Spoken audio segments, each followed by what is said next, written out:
And on the line with us is the president of the Chamber of Commerce. What is your official title, Verlynn? Are you the president? What do we call you? President, CEO, just call me Verlynn. Verlynn. Verlynn Best. Verlynn the awesome. Yeah, good morning. Thanks for calling us this morning. We know that you have some specific things you want to talk about concerning the governor's visit. Yeah, and there's a lot of us taking a lot of flack, and some of it, actually, it's been quite ugly. And when you receive a request from the governor's office, and, we have to exercise certain things in diplomacy and integrity and honor, and I'm sure that most of the people I know would have done the same thing, put in the same situation. What was the governor's request, Verlynn? I think that's what people want to know. Did they say, keep this on the down low, we don't want a mob, or how was it presented? Well, I got a copy of it. I keep a paper trail for things like this because we know what we're experiencing right now is always what we worry about.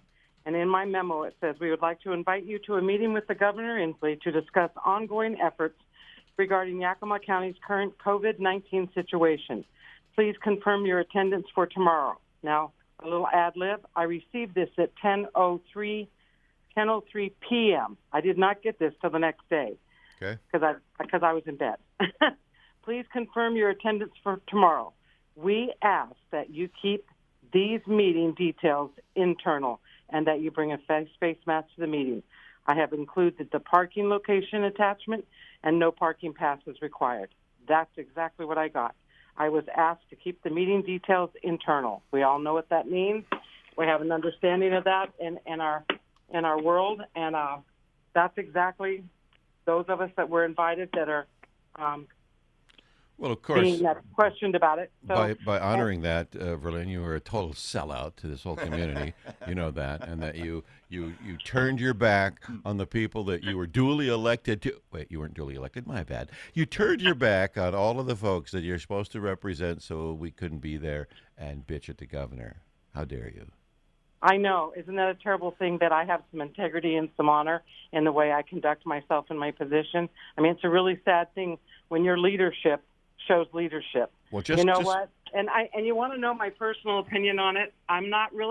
Sometimes I'm not at liberty to say that. And I will tell you, on both sides of the aisle, I have learned that there are very, very ugly people. And I'm going to tell you, to say and do some of the things people do on Facebook or out in public in regards to the way we handle these situations are very, very sad.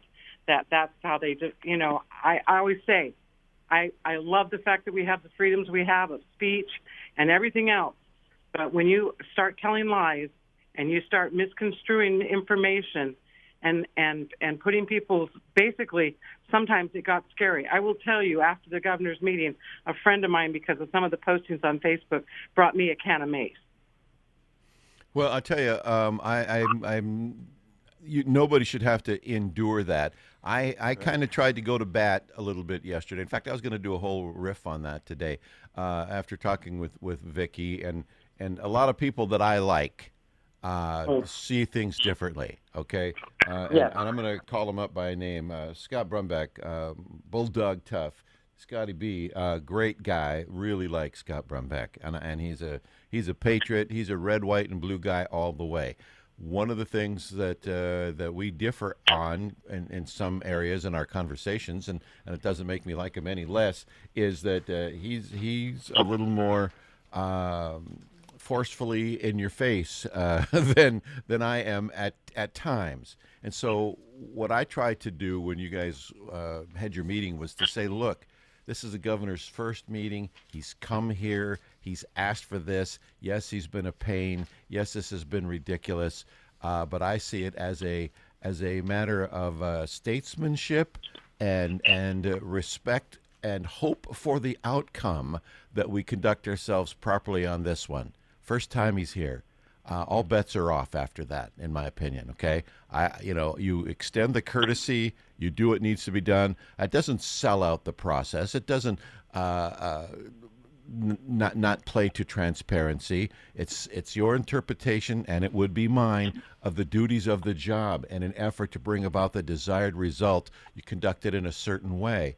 At the same time, we're talking about transparency and that people have a right and all these other things. And I agree with that. I totally agree with that. But I also think that there is a process that has proven to work over time, and that's courtesy and respect first. And that's what I accuse you of, Verlynn, is courtesy and respect first. So go ahead. Well, you guys are awesome, and Scott is tremendously awesome. A brilliant man. I love his thinking, and probably align with him in a lot of ways.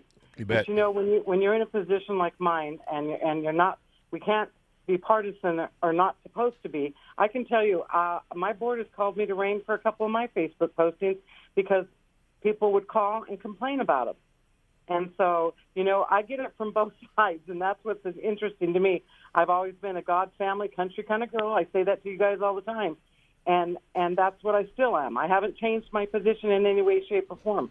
One of the messages I've been getting out to this community, because we're such poor voters to start with, and it seems like we should be winning these elections hand down by what I read on Facebook. I don't know if those people aren't registered to vote. That might be a problem, because I told them, I said, you know what? You want a real voice in this, and what we've experienced recently, August is coming, and so is November. What are you going to do about it? Yeah, definitely. You got to participate. It takes less time to fill out a ballot than it does to write a rant on Facebook. There's no question about it. The point of the people on the other side of this, we should know that the governor's coming so that he can hear directly from the people and see where we're at. I think the governor knows where we're at. Yeah. I'm not opposed to that, but let me ask you this now, separate from all of that and the disagreements about announcing whether he's here or not or what have you. How did you feel the genuineness of his visit was?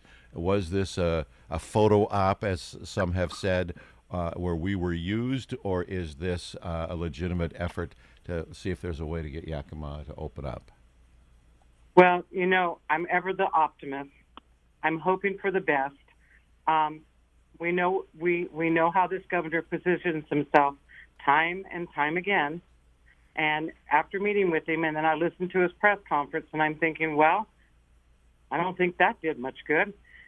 And we feel like we're fighting an uphill battle right now. But he has asked us as leaders in this community to do some things for him, like the Mask Up campaign, encourage social distancing. We've done everything he has asked in an honorable way, showing great integrity.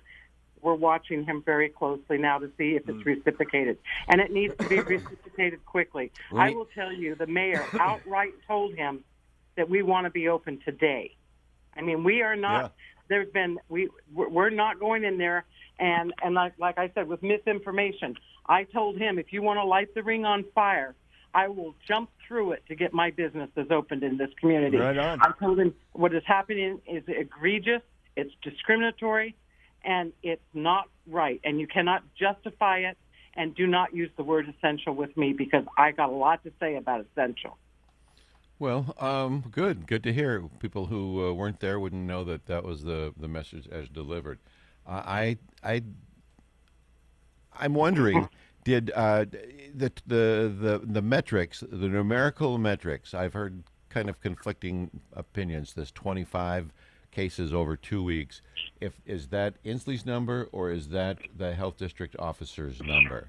Everson, is that, or Everson, is that her number, or is it Inslee's number? Because some people have suggested that with 4 votes you can change our health director to maybe somebody that is a little more familiar with the differences between a Yakima case and a Seattle case. Or a Portland one. Or a Portland case, exactly. Yeah. Their methodology and the system they're using, that they're doing all these predictions and stuff with. And I will tell you, I was on a phone call, and the thing I noticed when they were telling us about the metrics and how they're measuring it and how this program works, and I'm even more confused when they get done. And all I'm going to say is when somebody's speaking to me and they keep saying if, those are red flags to me. So I don't have as much confidence in this metrics that they're using as maybe other people did. Because there was, in some of my conversations, there's been a lot of ifs. If we overrun our hospitals, if we have a second outbreak, and these are all ifs. And I don't live in a world of ifs. I don't know about everybody else, but if doesn't work for me. Yep. Verlynn, good stuff. We thank you for calling this morning, and we will keep in touch with you. Feel free to call us anytime. You Definitely. guys are awesome, and I appreciate your time. Let's get this done. Let's get Yakima open. Yeah, we really need to be treated differently. We're going to have a conversation with the Dr. Everson. We're trying to put it together. We were hoping for it today, but it didn't happen. But next week, we're hoping to have another conversation with her and tell her that we really need to be treated differently here in this community than really any other county in our state if we ever want to get open. Yes, we do. And we have that is the message we are carrying forth for business. And I'm telling you that we need to be open yesterday. Thank you, guys. Yep. One last question as we let you go, Verlynn, and that's this. If, after meeting with the governor and seeing our cases continue to be what they are and the door of reasonable hope starting to close because of that metric, could you see businesses saying, well, I guess we'll see if we can get the governor back over here again. Let's open up. Could you see that sort of thing happening? The frustration reaching a level where the business community basically says, "Hey, I got hot dogs for sale. Come on in and get them." Well, my take has been, if all the stores that have been left open are essential, there's no reason small businesses shouldn't have been left open from the get-go. Yep. And like I said.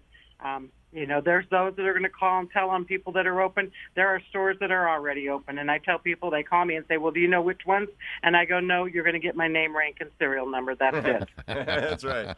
Verlynn Best, thank you very much. President, CEO of the Greater Yakima Chamber of Commerce. Thanks for talking with us this morning.